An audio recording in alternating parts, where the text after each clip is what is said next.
Solar bill में carry forward unit या bank unit क्या होता है और सोलर के बिल में रिबेट किस तरह से मिलता है, इसको लेकर के हमारी अलग अलग वीडियोस पर कमेंट्स आ रहे थे। आज के समय में बिना बिजली के कोई नहीं रह सकता है और ज़्यादा बिजली बिलों से तो हर एक विद्युत उपभोक्ता परेशान रहता ही है, जिस वजह से सोलर का ज़्यादा से ज़्यादा इस्तेमाल होने लगा है। और इस यूट्यूब चैनल पर हमने सोलर से संबंधित हर एक समस्या और बेनिफिट के ऊपर वीडियो बनाने की पूरी कोशिश करी है, ताकि हर एक विद्युत उपभोक्ता की मदद हो सके। और उसके अंदर सबसे ज़्यादा एक कैरी फॉरवर्ड यूनिट या फिर बैंक यूनिट और रिबेट किस तरह से मिलता है, इसको लेकर के काफी ज्यादा विद्युत उपभोक्ता अलग अलग वीडियोस पे कमेंट कर रहे थे। तो इसलिए हम एक एक करके आज आपको इन सभी पॉइंट्स के बारे में डिटेल में बताने वाले हैं, तो इस वीडियो को ध्यान से जरूर देखिएगा। अब देखिए, मैं वीडियो के स्टार्टिंग में ही आपको बता देता हूं कि भारत में जितने भी राज्य है उनमें काम करने वाली बिजली कंपनियां सभी का टैरिफ भी अलग होता है और इनके रूल्स एंड रेगुलेशंस भी अलग अलग होते हैं।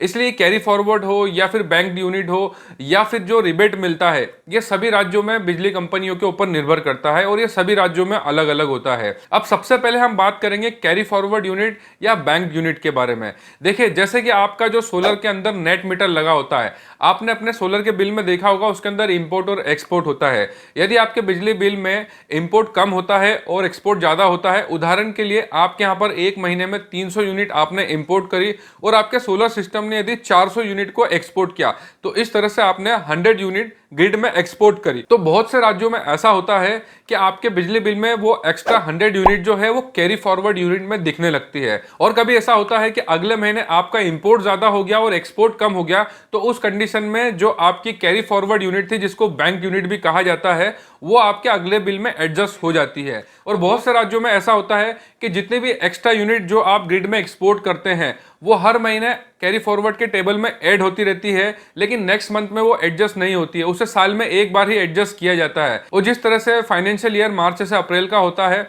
इस तरह से आपको पूरे साल में जितनी भी जो एक्स्ट्रा यूनिट होती है उसका रिबेट या तो बिजली बिल में दिया जाता है, या बहुत से बिजली कंपनियां चेक के माध्यम से या आपके बैंक में ट्रांसफर भी करती हैं, जिसका रेट जो होता है 2, सवा 2 रुपए से 3 रुपए तक होता है। और ये जो रेट आपको दिया जाता है, ये पीपीए के अकॉर्डिंग, मतलब पावर परचेस एग्रीमेंट या फिर एपीपीसी, एवरेज पावर परचेसिंग कॉस्ट के नाम से आपको बिजली बिल में देखने को मिलता है। या फिर बहुत से राज्यों में ये आपको सीसीबी एडजस्टमेंट में भी देखने को मिलता है। और इसके अलावा बहुत से राज्यों में ऐसा भी होता है कि जितने एक्स्ट्रा यूनिट आप ग्रिड में एक्सपोर्ट करते हैं, वो अगले महीने के बिल में आपको क्रेडिटेड कर दी जाती है आपके बिल में ही। और इसका जो रेट होता है वो 2 रुपए, सवा 2 रुपए से लेकर के 3 रुपए तक हो सकता है। ये हर राज्य में अलग अलग होता है और ये बिजली कंपनी पर ही डिपेंड करता है। वो उनके टैरिफ के हिसाब से ही आपके यूनिट का पैसा देते हैं, जिसका जो अमाउंट होता है मात्र 2, सवा 2 रुपए से लेकर के 3 रुपए तक होता है। किसी किसी राज्य में से थोड़ा ज्यादा भी होता है, पर ज्यादा कोई खास अंतर होता नहीं है। नॉर्मली ये 2-3 रुपए या मैक्सिमम 3.5 रुपए के आसपास ही होता है। तो इस तरह से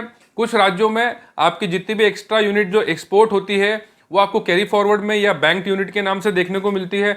बहुत से राज्यों में जितनी भी यूनिट होती है उनका साल में एक बार हिसाब किया जाता है, वो आपके बिल में भी क्रेडिट किया जा सकता है, या आपको चेक या बैंक के माध्यम से भी वो अमाउंट ट्रांसफर किया जाता है। और तीसरी कंडीशन जो हमने वो आपको बताई, हर महीने आपके बिल में ही आपका जितने भी पिछले महीने की एक्स्ट्रा यूनिट होती है उसको एडजस्ट कर दिया जाता है, जिसका रेट 2, सवा 2 रुपए से लेकर के 3 रुपए तक होता है। तो ये 3 तरीके से भारत के अलग अलग राज्यों में जितनी भी एक्स्ट्रा यूनिट जो एक्सपोर्ट होती है, वो या तो कैरी फॉरवर्ड में जाती है, या फिर साल भर में एक बार उसका हिसाब होता है, या फिर अगले महीने आपको उसका रिबेट दिया जाता है, जो कि 2, सवा 2 रुपए से 3 रुपए, 3.5 रुपए तक हो सकता है। और यहाँ पर मैं आपको एक बहुत ही इंपॉर्टेंट बात बताना चाहूंगा कि हमारा जो सोलर सिस्टम होता है, क्योंकि 24 घंटे में से वो सिर्फ 10 से 12 घंटे ही काम करता है, जिस वजह से हमारा सोलर का जो भी जनरेशन होता है, यदि इंपोर्ट ज्यादा होता है, एक्सपोर्ट कम होता है, तो इसका ज्यादा कोई बेनिफिट देखने को नहीं मिलता है। क्योंकि सोलर सिस्टम जो होता है वो साल के 12 महीने एक जैसा काम नहीं करता है। बारिश के मौसम में थोड़ा सोलर की एफिशिएंसी कम हो जाती है मौसम की वजह से, जिस वजह से पावर का जनरेशन कम होता है। इसलिए साल के 12 महीने ही आप ज्यादा बिजली को एक्सपोर्ट नहीं कर सकते हैं। ये कुछ महीनों में ही ऐसा होता है कि आपकी यूनिट एक्सपोर्ट होती है ज्यादा और इंपोर्ट होती है कम। उस कंडीशन में ही आपको रिबेट मिलती है या कैरी फॉरवर्ड में जाता है। और इसके पीछे एक और कारण होता है कि जितने किलोवाट का आप सोलर सिस्टम लगाते हैं, उतने ही किलोवाट का आपको बिजली कनेक्शन लेना पड़ता है, जिस वजह से आपको मंथली चार्जेस भी उतने ज्यादा ही लगते हैं। आप कितनी भी यूनिट का कंजप्शन करें, आपका सोलर कितने भी ज़्यादा बिजली को जनरेट कर ले, लेकिन फिक्स्ड चार्जेस तो आपको हर महीने देखने को मिलते हैं। लेकिन हमें बस एक बेनिफिट मिलता है कि यदि हमारी यूनिट एक्सपोर्ट ज़्यादा होती है और इंपोर्ट कम होती है, उस कंडीशन में हमको एनर्जी चार्जेस नहीं लगते हैं। लेकिन किसी कंडीशन में आपका इंपोर्ट ज़्यादा हो रहा है और एक्सपोर्ट कम हो रहा है, तो उस कंडीशन में आपको एनर्जी चार्जेस भी लगेंगे और मंथली फिक्स्ड चार्जेस तो लगते ही है। और फिक्स्ड चार्जेस के ऊपर तो ऑलरेडी हमने डिटेल में कल वीडियो अपलोड किया था। अगर आप बिजली बिलों में लगने वाले या सोलर बिलों में लगने वाले फिक्स्ड चार्जेस को समझना चाहते हैं कि इतने ज़्यादा क्यों लगते हैं, तो हमारे पिछले वीडियो को जरूर देखिएगा। उसकी लिंक हम इस वीडियो के डिस्क्रिप्शन में दे रहे हैं। फिक्स्ड चार्जेस को समझने के लिए आप उस वीडियो को जरूर देखिएगा। उम्मीद करता हूं इस वीडियो में मैंने आपको कैरी फॉरवर्ड यूनिट या बैंक यूनिट से रिलेटेड और जितना भी हमें जो सोलर की एक्स्ट्रा यूनिट का रिबेट मिलता है उससे संबंधित लगभग सारी ही जानकारियां दे दी है। और सोलर से संबंधित जितने भी ऐसे टॉपिक जिसको लेकर के हमारे व्यूअर अलग अलग वीडियोस पे कमेंट कर रहे हैं, उन सभी टॉपिक्स के ऊपर बहुत जल्द आपको इस यूट्यूब चैनल के ऊपर डिटेल में वीडियो देखने को मिलेगी। और ऐसी जानकारी के साथ हम वीडियो बनाएंगे जो आज से पहले यूट्यूब पर किसी ने भी शेयर नहीं किया है। इस टॉपिक से रिलेटेड यदि आप कुछ पूछना चाहते हैं तो इस वीडियो पर कमेंट्स कर सकते हैं, हम हर एक कमेंट्स का जवाब जरूर देते हैं।